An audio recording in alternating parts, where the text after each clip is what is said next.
Cold Fork, Idaho Territory, 1888.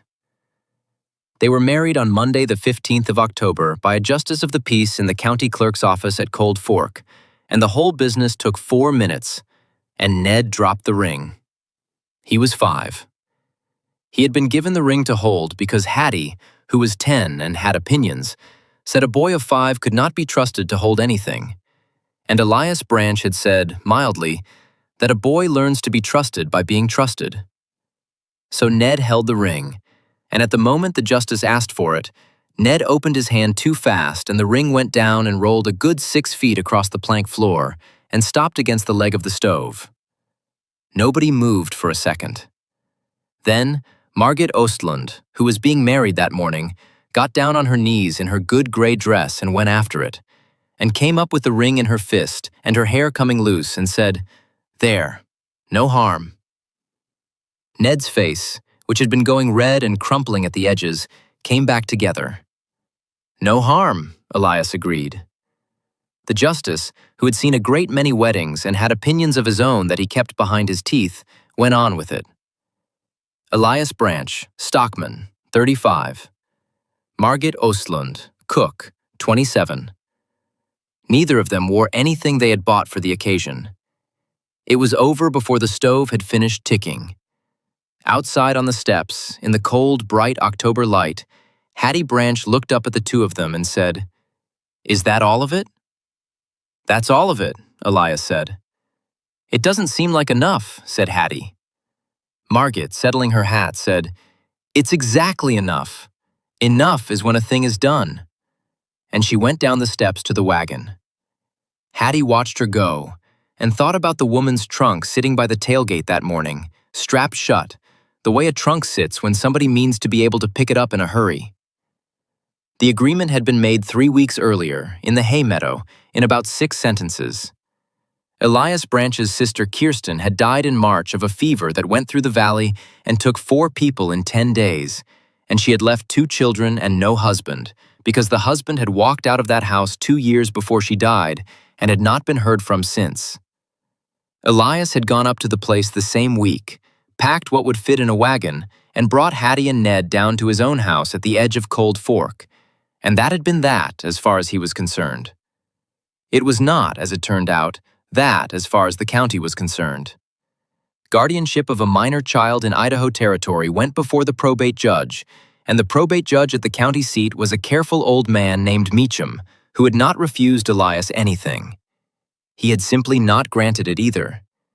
He had continued the matter in June, and continued it again in August, and each time he had said the same thing in the same kindly voice, which was that he wanted to be satisfied about the arrangements, and that a cow outfit is a cow outfit, and a boy of 5 is a boy of 5.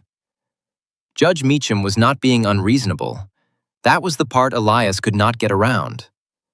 Elias Branch ran 300 head on grass north of town and put up his own hay along the creek, and from the middle of December to the first week of April, he fed those cattle every single day, in the snow, off a wagon, and there is no way on this earth to do that from the house. He was gone from before light until after dark. Some days he was 4 miles off and out of sight of his own chimney, and could not have got back inside 2 hours if the roof had caught fire. Hattie was old enough to be at school. Ned was not old enough for anything. And in September, Ned had got into the corral. He had gone through the rails after a barn cat, which is exactly the sort of reason a boy of 5 has, and there were 6 saddle horses in that corral, and one of them a green colt that had been ridden 4 times, and the colt came around off the fence the way a green colt does. Elias came across that corral faster than he had moved in his life, and got Ned by the back of the shirt and swung him up over the rails, and the colt went through the space where the child had been standing. Ned was not hurt. He was not even frightened particularly, and wanted to know where the cat had gone. Elias stood in his own corral afterward with his hands shaking, and understood with complete clarity that half a second was the entire margin he had been operating on since March, and that he could not feed 300 head and watch a 5-year-old at the same time, and that he had been pretending otherwise for 6 months. The story went around Cold Fork the way stories do. By the end of the week, it had reached Mrs. Prudence Hall.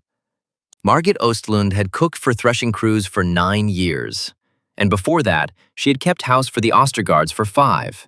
And before that, she had been at the county home in Minnesota from the age of 6 until the age of 13, when they had found her a place. She had never in her life had a room that could not be taken away from her. That was the shape of it, and it had shaped everything else. She was a good cook and a fast one, and she was never sick, and crew bosses asked for her by name from the Palouse down to the Snake, and every one of those jobs ended the day the last field was threshed. She had a trunk. She kept the trunk packed, not carelessly either. She could take that trunk from strapped to open to unpacked and back to strapped in under 4 minutes, and she had done it in worse than 4 minutes more times than she could number. Other women bought curtains. Margit Ostlund had a very good trunk. In September, the Cold Fork School Board had put out word that they meant to open a boarding department for the winter, for the ranch children out beyond the creek who could not get in and back in a day once the snow came, and they wanted a cook. Steady work, indoors, paid through to April. It was the first position Margit had ever been offered that did not end when the weather changed, and she wanted it so badly she could taste it. The board would not take her. They were not unkind about it. Mr. Deakins from the board explained it to her standing in the road with his hat in his hands, and what he explained was that they needed somebody settled, somebody the parents knew, somebody with a household in the district and a reason to still be in it in April, because they had been let down before by hired help who followed the season out of the valley in the spring, and the board could not have 20 boarding children and no cook in March. Every reference Margit had said the same word about her, and the word was seasonal. She had no address, she had no household, she had nobody in Cold Fork who could say she belonged to the place, because she had never belonged to any place. She went back to the boarding house that evening and sat on the edge of the bed with her hands in her lap for a long while, and then she did what she always did, which was to get up and go on with it. Elias Branch came to her 3 days later, in the middle of the afternoon, with hayseed in the wool of his coat, and having plainly ridden straight in off the meadow without thinking about it, which is how she knew he had not rehearsed a word of it. "Miss Ostlund," he said, "I've got a proposition, and it's a poor one, and I'd take it kindly if you'd let me get all the way to the end of it before you say no." She folded her hands. "Go on." He got to the end of it in about 6 sentences. The judge wanted a household. If she married him, she would have one, and a name in it, and the board would have nothing left to object to, and she would have her position. And in the spring, when the judge had ruled and the feeding was done, she could go wherever she liked, and he would not follow her nor contest one thing about it. "One winter," Elias said, "December to April. That's the whole of the arrangement." Margit looked at him for a moment. "Say the rest of it," she said. "There's no rest of it." "There is." She kept her hands folded. "In April I go. And what am I in May?" Elias Branch turned his hat over once in his hands. "You'd be my wife," he said. "Still. Still. And after that, and after that." He said it steadily, looking at her, which cost him something. "A marriage doesn't come apart because 2 people agree it ought to. It isn't a lease on a house. It would want a court and a cause, and there is not going to be one, and I'll not manufacture one, and I'd not ask you to." He stopped. "So understand exactly what I am asking for, because I'll not have you finding it out in April. I'm asking you to marry me. I'm telling you that come spring you may live where you like, and I'll not follow you nor write to you nor say one word against you as long as I live. But you'll be my wife the whole time you're gone, and so will I, and neither of us will be free to be anything else." The room was very quiet. "That's the poor part of the proposition," Elias said. "I did say it was a poor one." "You do that," Margit said slowly. "For a hearing in December." "For those 2 children, yes." "And it doesn't trouble you? Tying yourself up for good to a woman who's told you to her face she'll be gone by April?" Elias looked at the floor of that boarding house parlor for a moment. "It troubles me," he said, "but not the way you'd think, and I'd as soon not say which way if it's all the same." Margit Ostlund who had been leaving places her whole life and had never once had anybody weigh her leaving against something worse, found she had nothing at all to say for a second or two. "And how it'll look for those children when I go," she said finally. "I thought about that a good while." He looked up. "And what I decided is that a spring is a long way from a March, and Ned is 5, and if I've no arrangements by Christmas, there's a family in Boise Mrs. Hall has picked out already, and they're by all accounts good people. I'd rather explain a leaving in April than a Boise in December." Margit Ostlund folded her hands again because she was not a woman who signed things. "3 questions," she said, "and I'll want plain answers to all 3. Ask them. The board pays me $40 a month and found. Is that money mine, or does it become yours the day I take your name?" Elias did not have to think about it. "Yours, every dollar of it, in your own hand, and I'll say so in front of any man in this county who cares to ask. Second, where do I sleep?" "The east room. There's a bolt on the inside of that door, and if it sticks, I'll oil it myself before Saturday." "And you'll not come through it?" "I'll not come through that door," Elias said, "unless you open it. Not in December, and not in April, and not in 10 years. Margit looked at him for a long moment. "The third thing isn't a question," she said. "You'd like an answer today. I'd not blame you for giving me one on the spot, either way." "I'm not giving you one on the spot." She stood up. 11 times in 9 years, somebody has told me where I'd be living by supper time, Mr. Branch, and every one of those was somebody else's hurry. I'd like a night." She took her hands out of her lap. "I'll come to you in the morning, and whatever I've decided, I'll say it to your face and not send it." Elias Branch got to his feet and put his hat on. "Take 2 if you want them." "1 will do," said Margit. She came out to the hay meadow at 7:30 the next morning with her coat buttoned wrong and no sleep in her at all, and stood at the wagon wheel while he came across the stubble to her. "All right," she said. They moved her into the house at the edge of town on a Saturday, and the trunk went in the corner of the front room by the door, and she did not unpack it. Not all of it. She took out what she needed for the week and left the rest strapped, and she set the trunk where it would be handy, which happened to be within 4 feet of the door. And if you had asked her why, she would have said quite honestly that there was nowhere else to put it. Hattie saw it the first morning and said nothing. The house sorted itself out faster than either of them expected, because both of them had spent their whole lives being competent, and 2 competent people can arrange almost anything except a conversation. Margit took the cooking and the wash and the children's hours. Elias took the wood and the water and the stock. They divided the rooms without discussing it. They were unfailingly polite. Hattie, 10 years old and missing nothing, reported to Ned in the loft that the 2 of them talked like people at a church supper. But by the second week, there were 2 things happening in that house that neither of the adults would have admitted to. The first was the lamp. Elias Branch had a habit, from long before any of this, of leaving a lamp turned low on the shelf by the back door at night. He had done it for years. If you had asked him, he would have said it was so a man could find the woodpile without breaking his neck, and that was true as far as it went.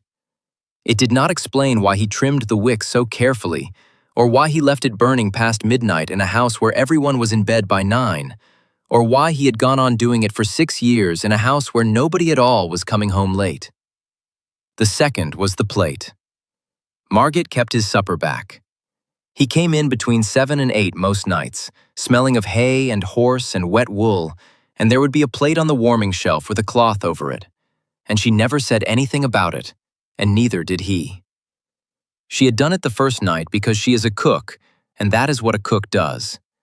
She went on doing it for a different reason that she did not examine. Neither of them named either thing.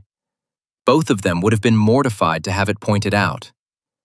Hattie noticed both by the end of the first month and filed them away with the trunk. Prudence Hall came up the road on the last Thursday in October, and she came without sending word first, which was not rudeness. It was method. She was 58 years old, and she had run the Cold Fork Benevolent Society for 11 years. And in that time, she had placed 19 children in homes, and she could tell you the name and present circumstance of every one of them. She was not a cruel woman. She was not even a hard one. She was something considerably more difficult to fight, which is a woman who is genuinely trying to do right and is genuinely paying attention. She sat at Margit's table and drank Margit's coffee and admired the state of the floor, which was spotless, and asked her questions in a warm voice and wrote nothing down while she was in the house, which Margit understood perfectly. Mrs. Hall would write it down in the wagon. "You cook for the threshing crews." "I did. 9 years, I'm told, all over the country." "Yes, ma'am." "And before that?" "The Ostergaards in Moscow, 5 years." "And before that?" Margit set down her cup. "The county home in Rushford, Minnesota," she said, "from 6 to 13. Mrs. Hall's face did not change, and that was somehow worse than if it had. "Thank you. That was honest of you, and I'll not pretend I didn't already know it. I make inquiries. It's the work." Then she asked to speak to the children, and she spoke to them very kindly, and she asked Hattie whether she was happy, and Hattie said yes, and she asked who got her up in the mornings, and Hattie said Aunt Margit, and she asked Hattie in the same warm voice whether Aunt Margit was going to stay. And Hattie Branch, 10 years old, who had heard the words one winter through a wall in the second week, and had thought about very little else since, looked Mrs. Prudence Hall in the eye and said, "She lives here," which was not an answer, and was a very good one, and was a lie in every way that mattered. Margit, standing at the stove with her back to the room, closed her eyes. "Let me step out of the story for a moment. I don't know where this finds you tonight. Maybe there's a coat still on the back of a chair from somebody who came in an hour ago. Maybe you're at the far end of a long shift with the radio down low. Maybe every light in the house is off except the one you're sitting under. If Margit and Elias and those 2 children have earned a little of your evening, tapping that like button helps this quiet corner keep its lamp lit. And do me a kindness while you're down there. Tell me the name of the town you're listening from. I read every single one. Now, back to Cold Fork. Because Mrs. Hall has written her letter, and Judge Meacham has set a date at last, and it falls 4 days before the feeding season was ever meant to begin. The letter went down to the county seat in the first week of November, and it was a fair letter. That was the trouble with it. Mrs. Hall did not say Elias Branch was unfit. She said he was a hard-working and respected man who was on a hay wagon from dark to dark 5 months of the year. She said a boy of 5 had come within a stride of a green colt's feet in September. She said the household was scarcely 3 weeks old, and described how it had come about, accurately. And she said there was a family at Boise, the Reverend and Mrs. Cade, childless and of long standing, prepared to take both children together. Every line of it was true. That was what kept Elias awake. Judge Meacham set the hearing for the 11th of December. Elias told her at the table, with the children upstairs. He laid it out flat, the way he laid out anything, and then he said, "That's 3 weeks the wrong side of Christmas. I'd have had until spring." "You'd have had until spring for what?" He turned his cup a quarter turn and looked at the table, and Margit understood that he had been going to say something and had changed his mind about it, and that this was the first time since October she had seen him do that. "I'll be there," she said. "On the 11th, whatever's wanted." "That's not what I'm asking." "I know it isn't. I said I'll be there." She lay awake a long time that night. The lamp was burning by the back door. She could see the line of it under her door, steady and low, for somebody who was not coming home. November went by cold and bright, and then gray. Ned went to the school with Margit and stayed the whole day. That had taken some arranging. A boarding department cook is not done at 11 o'clock. She is there for the breakfast and the dinner and the setting up of the supper, 6 in the morning until 4 in the afternoon, and there was no earthly sense in a boy of 5 going home to an empty house in the middle of it. So Margit had gone to the board in the last week of October and asked, and the board had put it in writing. Ned Branch to have the run of the school kitchen and the matron's room during school hours, at the cook's charge and the matron's, at no cost to the district. He learned his letters at that kitchen table in the mornings on a flour sack, and slept an hour in the matron's room after dinner. And at 4 o'clock, Hattie came over from the schoolroom, and the three of them walked home together. She told nobody she had done it. It was the first thing Margit Ostlund had ever arranged for herself that was entirely for somebody else. And in the 3rd week of November, Elias sold 30 head. He did not announce it. Vincent, the buyer, came up from the county seat on a Thursday and stood at the fence with his hands in his pockets while Elias went in among them on the sorrel. There is a way of doing that which does not look like anything at all. A man who does it badly runs 100 head into a corner and shouts, and everything he wants comes out lathered and light. Elias Branch went in at a walk. He put the sorrel a little forward of the shoulder of the cow he wanted and held her there, and she turned off him because there was nowhere else left to go, and the ones around her opened to let her out, and he brought her down to the gate along a line only those two could see. Then he went back in and did it again. He did it 30 times in about 40 minutes without once raising his voice, and Vincent, who had bought cattle for 19 years, said afterward that watching Branch cut was the only part of that day he had enjoyed. The 30 were the north bunch, the ones that wintered beyond the ridge at the far end of the meadow. Feeding them was a circuit of its own, with a loaded wagon, out and back, better than 3 miles of it every day from December to April. Without that last round, a man could turn an empty wagon for home by 4 o'clock. They went away in a lot with somebody else's cattle at a November price, which is the worst price there is. Margit worked it out in the first week and said nothing for 2. Then, one evening, she set a plate down in front of him and said, "You sold 30 head." "I did." "In November. To Vincent." "To Vincent." "That's the worst month there is, and he'd have known it." "He did know it," Elias agreed, and went on eating. "And you're not going to say anything about it." Elias Branch looked up at her with an expression she could not read at all. "Would it help?" he said. And Margit, standing there with the cloth in her hand, discovered she was angry, and could not have told you why, and went and did the dishes with a great deal of unnecessary noise. It was Hattie who said it out loud in the end, because it is generally the 10-year-old who says it out loud. First week of December.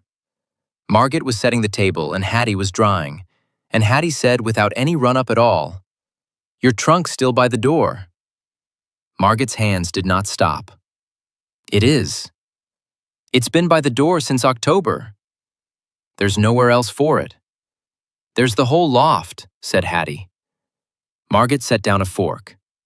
"Hattie, my father kept his boots by the door." She was drying a plate that had been dry for some while. 2 years he kept them there. Mama never said anything about it either. And then one morning the boots were gone and so was he, and everybody in that house had known it was coming for 2 years and not one of us ever said so. The kitchen was very quiet. "I'm 10, Hattie said. "I'm not stupid. I heard you say one winter. I heard it through the wall in the 2nd week." Her voice had gone thin and hard, and she kept on drying the plate. "And I don't blame you, and I'm not going to cry about it, but I'd take it kindly if you'd stop pretending, because I already know how this one goes, and it's easier when nobody pretends." Then she put the plate down and went up to the loft, very straight in the back, exactly the way her uncle went up a road when he did not want anyone to see his face. Margit Ostlund stood in that kitchen for a long time. She went to Prudence Hall on the 9th of December, 2 days before the hearing, alone, and did not tell Elias she was going. Mrs. Hall received her in a front parlor with a good carpet and a great many framed photographs of other people's children, and gave her tea, and waited, because she was a woman who had learned the value of waiting. "I've come to say 3 things, Margit said, "and then I'll go." "Say them." "The first is that you're right." Margit set her cup down untouched. "You're right about the feeding. He's on that wagon 5 months and he's been astride from a bad thing since March. And you were right to put it in your letter. And you're right about me. I've been in that man's house 8 weeks and I married him having spoken to him maybe 9 times. And if I read that in a letter about somebody else, I'd think exactly what you thought." Mrs. Hall inclined her head very slightly.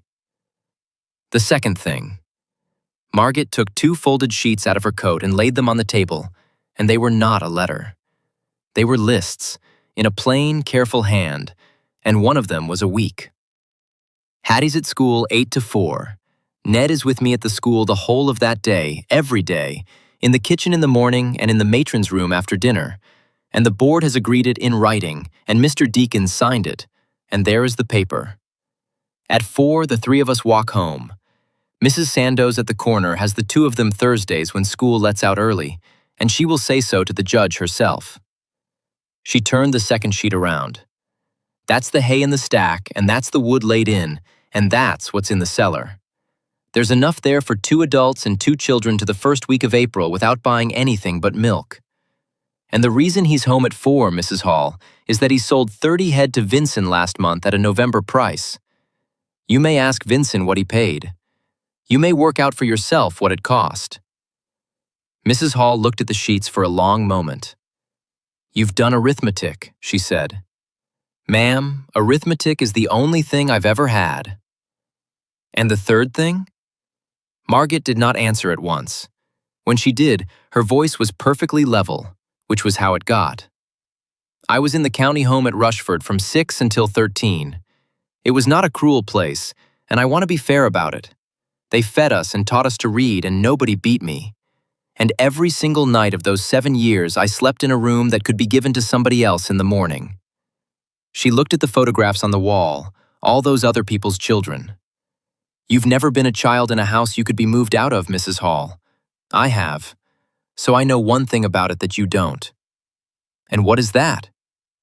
"That it isn't the roof," Margit said. "It's whether you're allowed to stop watching the door." Prudence Hall sat very still.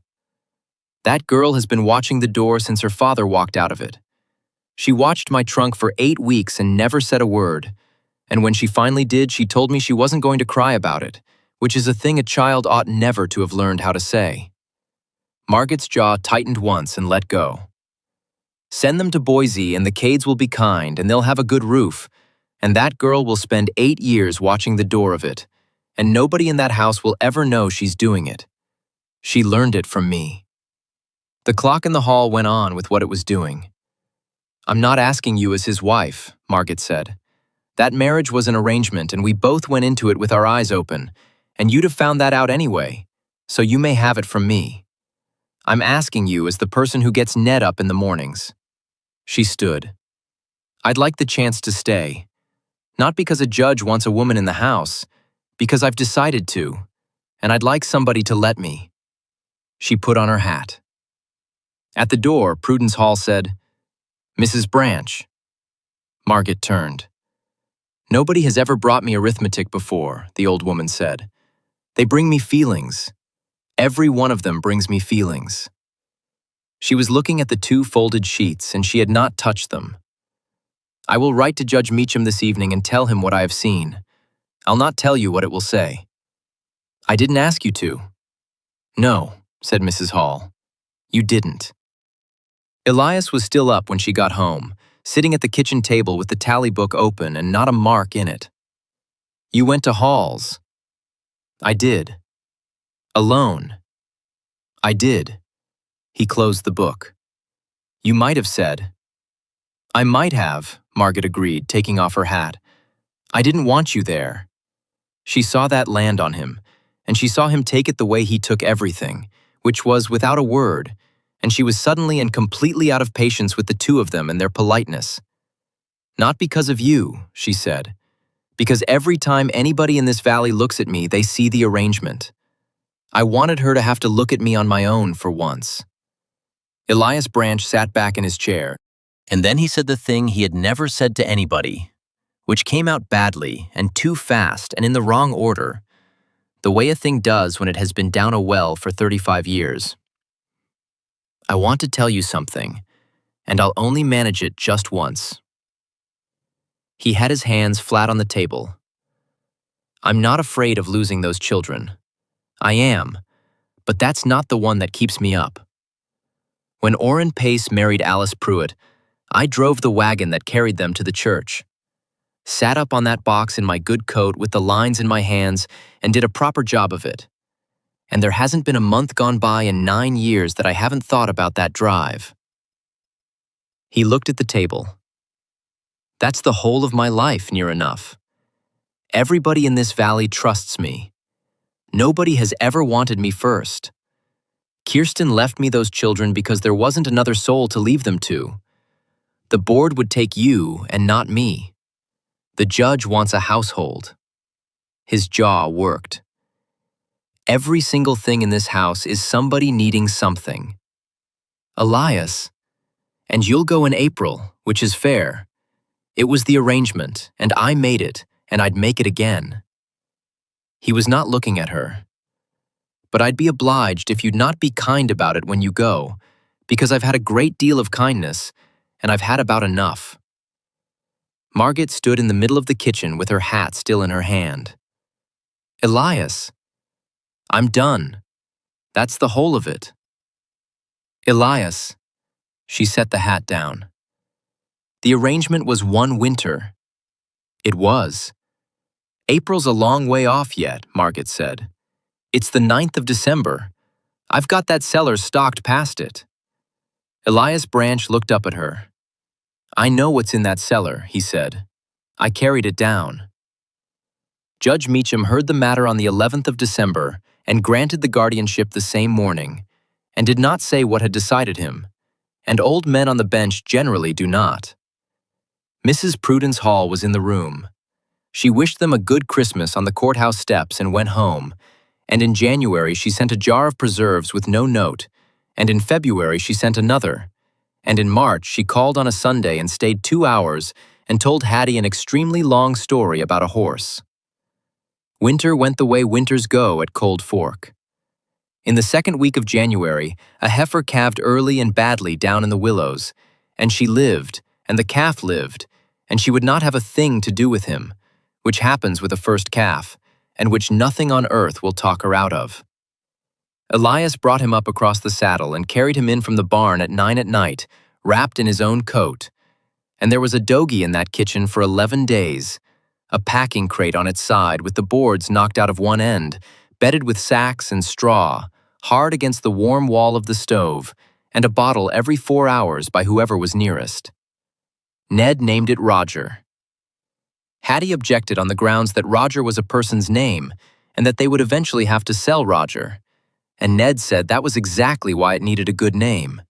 And Margit, arbitrating from the stove, ruled in favor of Ned on the reasoning that the calf had not asked for any of this. Roger went back out to the barn on the 23rd and did well. He went back out with N.E.D. printed across his left shoulder, done with a red lumber crayon from Elias's tally box, which does not come off a wet winter coat nearly as fast as you would suppose. They were still legible in February. They were still there, faintly, in the last week of March. Roger shed his winter coat in April and took the boy's name off with it, and Ned took that better than anybody expected, on the grounds that he knew where it had been. Ned wrote his name on 4 other things that January. 2 of them were furniture. And in the second week of February, the wind came out of the north. It came up at 3 in the afternoon with the temperature falling, and by dark there was no seeing the barn from the kitchen window, and the cattle did what cattle do, which is turn their tails to it and walk. And they walked 270 head down onto the low ground and piled against the drift fence at the bottom, and cattle that pile in a blizzard smother. Elias went out at 7 with a lantern and 2 horses and did not come back. Sandoz from the corner went with him. So did Deakins' boy. The trouble in a thing like that is never the herd. It is the leaders.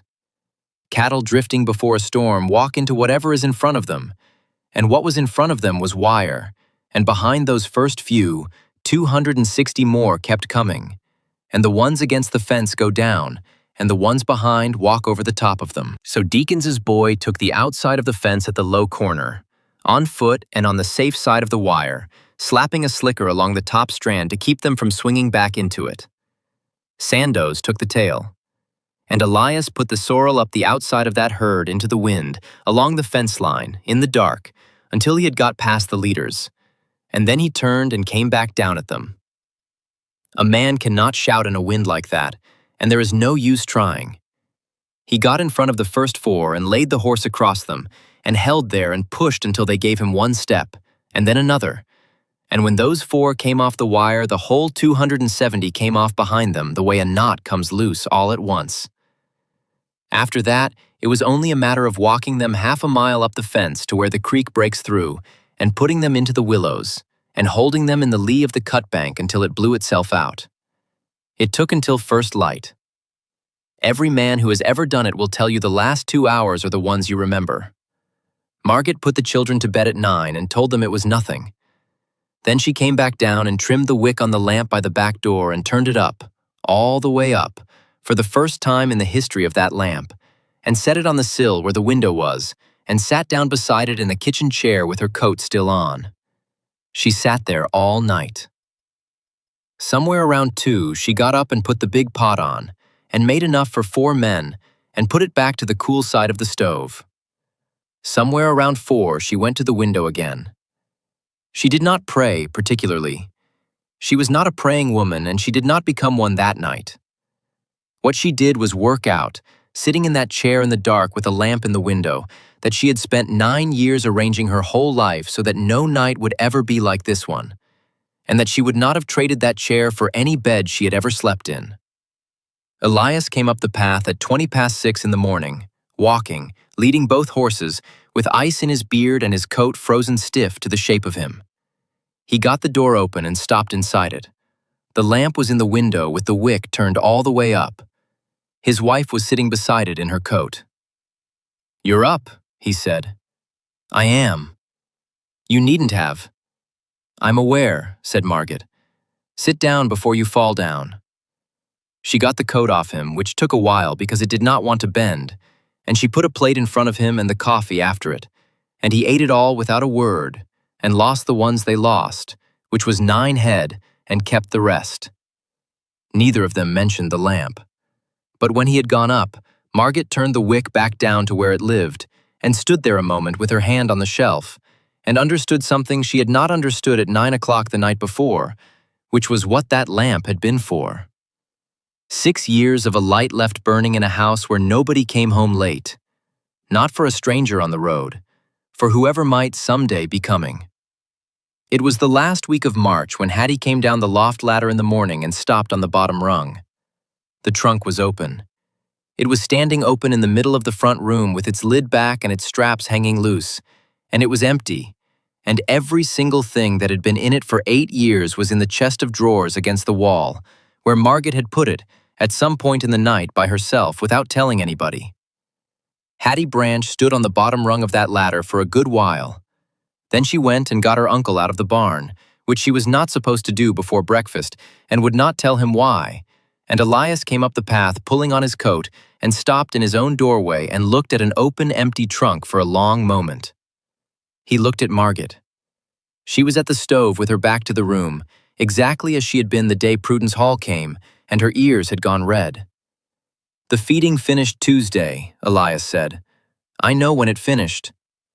One winter. It's April on Sunday." "I'm aware," said Margit to the stove. Elias came a little further into his own kitchen. "Then why haven't you gone?" And Margit Ostlund, 27 years old, who had left 11 places in 9 years and had never once been asked that question by anybody, because nobody had ever noticed enough to ask it, turned around with the spoon still in her hand. "Because for the first time in my life," she said, "there's nowhere else I'd rather go." Elias Branch stood in the middle of his kitchen and did not say anything at all for a moment. Then he said, "Well?" "Well," Margit agreed. "That's a poor speech," he said, "for a thing like that." "It's the one I've got." "No," Elias said, "it's a good one. I only meant mine's worse." And he came across the kitchen and took the spoon out of her hand and set it down on the table, and Hattie Branch, watching all of this from the bottom rung of the loft ladder with her mouth open, made a noise like a kettle and shot back up to tell Ned. They had been married since October, and there was nothing in the law left to do about it. What they had never had was the church. So, in June, the Reverend read over them at Cold Fork on a Sunday afternoon, with the doors open and the cottonwoods going, and it took 11 minutes and cost nothing, and was, by common agreement, entirely unnecessary and much better than the first one. Mrs. Prudence Hall sat in the third pew. Ned held the ring again, on the grounds that a boy learns to be trusted by being trusted, and this time he did not drop it and was insufferable about it for a week. Margit had taken the boarding department on the 22nd of October, 1888, a week after the wedding at the clerk's office, and she cooked for 19 ranch children through that first winter and was paid through to April, and the board renewed her the following September, and the September after that, and for 11 years after that. Elias never did feed past 4 again, and he never put cattle beyond the North Ridge again either. He ran 270 head for the rest of his life and could have run 400 and did not, and if a man asked him why, he said the ground past the ridge was poor wintering, which was not true, and everyone let him have it. The lamp went on burning by the back door every night, low, with the wick trimmed careful. And on a Thursday in the following February, in a house at the edge of Cold Fork, 4 people sat down to supper at a table that had been built for 6. A stockman with hay in his coat sleeves, a woman who had unpacked, a girl of 11 who no longer looked at the door when the wind got up, and a boy of 6 who wanted it known that Roger was doing extremely well. You know what stays with me about this one? We talk about heartbreak as though it is always something taken away. Somebody died, somebody left, somebody was lost. But there is a quieter kind, and it does not get a funeral, and it goes like this: never having had it in the first place. Margit Ostlund did not lose a home. She simply never had one, not for a single night of 27 years, and a person like that does not know how to unpack. It is not stubbornness. It is arithmetic. If you have been moved 11 times, you keep the trunk by the door, because the trunk by the door has never yet been wrong. And people will tell you it was Elias who took the risk that autumn, tying himself for life in a boarding house parlor with his hat in his hands to a woman standing in front of him saying she would be gone by April. He did. He knew exactly what he was signing. But that paper bound her every bit as tight, and she had a great deal less in the world to fall back on if it went badly, and she asked her 3 questions and slept on it, and walked out to the meadow at 7:30 in the morning and said yes anyway. That is the part of it I keep. 2 people held the same piece of paper all that winter. It would have made a fine club. Neither of them ever once picked it up. So here is the small, warm thing I want to leave you with tonight. You do not always have to be rescued from something. Sometimes it is enough to be chosen. Chosen first, out loud, on purpose, by somebody who had other options and did not take them. That is all Elias ever wanted, and he waited 35 years for it, and it arrived in the shape of a woman who did not go in April. If there is somebody in your life keeping a trunk by their door, you already know who it is. Go and be the reason they unpack it. Thank you, truly, for spending this evening with me. Until the next trail, friend, leave the porch light on.